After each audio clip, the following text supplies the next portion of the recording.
and make it rock, yes. Warahmatullahi wabarakatuh. Bapak Ibu semua, sering kita lupa akan mengecek data kependudukan yang sudah kita punya. Nah, dalam video kali ini saya akan memberikan tips bagi kita semua dalam waktu senggang untuk bisa mengecek dokumen-dokumen penting ataupun berkas-berkas yang sudah kita raih sampai dengan saat ini. Baik, pada video kali ini dokumen yang akan kita cek yaitu dokumen kartu keluarga. Nah, pada dokumen kartu keluarga, pertama menampilkan beberapa identitas diri dari alamat, RT, kode pos, desa, kecamatan, kabupaten, provinsi. Nah, di dalam KK, terutama di dalam kolom-kolom di dalam KK, itu yang pertama adalah kolom nomor, nama lengkap, NIK, jenis kelamin, tempat lahir, tanggal lahir, agama, pendidikan, jenis pekerjaan, golongan darah, status perkawinan, tanggal perkawinan, status hubungan dalam keluarga atau disingkat SHDK, kewarganegaraan, dokumen imigrasi. Nah, nama orang tua, di dalam nama orang tua ada ayah dan ibu. Baik, yang pertama kita masuk ke kolom nama lengkap. Baik, ini harus perlu diperhatikan bahwa setiap nama itu harus dicek. Apalagi untuk nama-nama anak-anak sekarang biasanya waduh luar biasa. Jadi penulisan karakter setiap huruf saya contohkan Muhammad Zafran Habibi. Nah, biasanya penulisan Muhammad itu ada dua. Kalau memang di surat keterangan kelahiran dari bidan rumah sakit ataupun dari lainnya, misalnya Muhammadnya M-nya 1. Nah, ini harus perlu diperhatikan bahwa setiap dokumen ketika dicetak nanti harus dicek betul-betul bahwa setiap nama memang tidak salah. Nah, terus yang berikutnya adalah di kolom NIK. Di dalam kolom NIK ini biasanya juga banyak terjadi permasalahan ataupun data-data di dalam NIK ini ketika dicetak NIK atas nama Muhammad Zafran ternyata ganda dengan NIK orang lain. Nah, ini yang memang cepat-cepat harus segera ditangani. Terus berikutnya adalah jenis kelamin. Nah, beberapa kasus seperti yang sudah pernah saya temui bahwa misalnya Hendra Yospika adalah aslinya seorang laki-laki tapi ternyata di dalam kakak isinya perempuan. Nah, ini cepat-cepat juga harus segera diperbaiki. Berikutnya adalah kolom tempat lahir. Dalam kolom tempat lahir ini orang-orang yang sudah sepuh ini, misalnya orang-orang yang usia sudah tua, biasanya apa ya, aslinya lahirnya itu katakanlah di Jawa Barat, di Kabupaten Ciamis misalnya. Nah, ternyata setelah masuk database di Cilongkrang, data kependudukan Cilongkrang, ternyata lahirnya sudah Cilacap. Nah, ini mohon silahkan segera dikonfirmasi, diperbaiki. Nah, berikutnya adalah tanggal lahir. Biasanya tanggal lahir dan NIK ini punya kesamaan, yaitu setelah data dari kode wilayah biasanya itu ditampilkan untuk yang laki-laki sesuai dengan tanggal kelahirannya. Jadi kalau memang tanggal lahir dan NIK-nya berbeda, nah itu kemungkinan besar ada perubahan data di dalam data kependudukannya. Ini yang perlu diamati dalam tanggal lahir dan NIK. Mohon segera disinkronkan ini.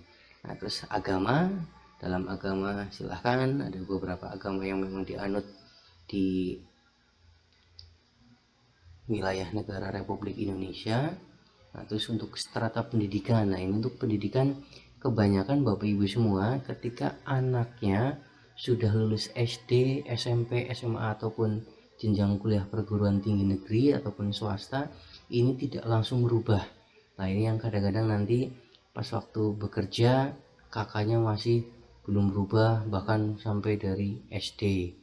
Nah, harapannya nanti setiap perubahan jenjang pendidikan Bapak Ibu semua langsung merubah di kolom pendidikan ini untuk putra putrinya. Nah, jenis pekerjaan juga ini silahkan monggo panjenengan semua nanti bisa memilih dari mulai pegawai negeri sipil jika memang sebagai PNS, mengurus rumah tangga, ataupun wira swasta, karyawan swasta, dan lain-lain. Nah, untuk golongan darah ini silahkan nanti untuk kakak yang belum tercantum golongan darahnya bisa langsung datang ke desa untuk bisa mengkonfirmasi agar bisa diupdate datanya di kecamatan nanti. Nah, untuk status perkawinan, di dalam status perkawinan ini tertulis kawin tercatat, kawin belum tercatat, ataupun belum kawin, ataupun di sini juga ada status perkawinan cerai mati, cerai hidup. Nah, ini nanti mohon setiap dalam pembuatan dokumen KK, misalnya untuk pembaharuan ataupun pembuatan KK baru karena memang adanya pernikahan ataupun karena kepindahan. Nah, ini untuk membawa buku nikah agar nanti dalam pengurusan dokumennya bisa muncul kawin tercatat. Begitu juga biasanya untuk Bapak Ibu yang memang sudah berpisah.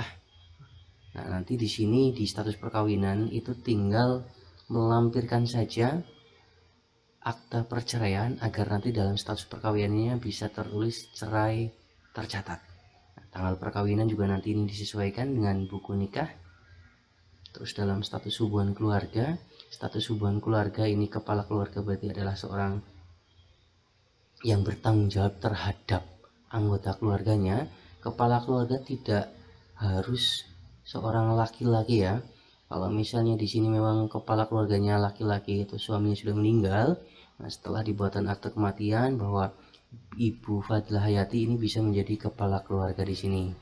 Nah, terus nanti kalau misalnya memasukkan data orang lain di dalam kakaknya, misalnya family lain apa-apa, nanti statusnya di sini bisa masuk.